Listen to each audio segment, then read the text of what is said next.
Ajumba census ta yumfam oiduna delimitation tawbiu aranba census ta delimitation tawbiganu haina Manipur Pradesh Congress Committee ki chief spokesperson Harish Goswami na phongdorakli.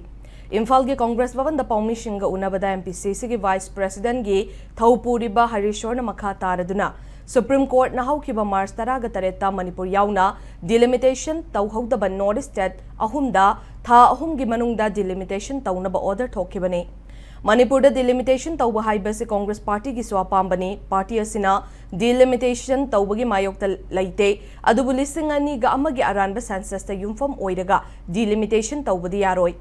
lising ani ga subna amagi census report asi mafam khara da irregular oiba maongda mishing yamne hangatbagi error laide haiba wafam lakpadagi census report asige mayokta CSO shing amadi political party singna writ petition thakiba laidibane Madam Masina na Obama dia chumba report yumfam oiduna delimitation tawba mathau tai haina phongdorakli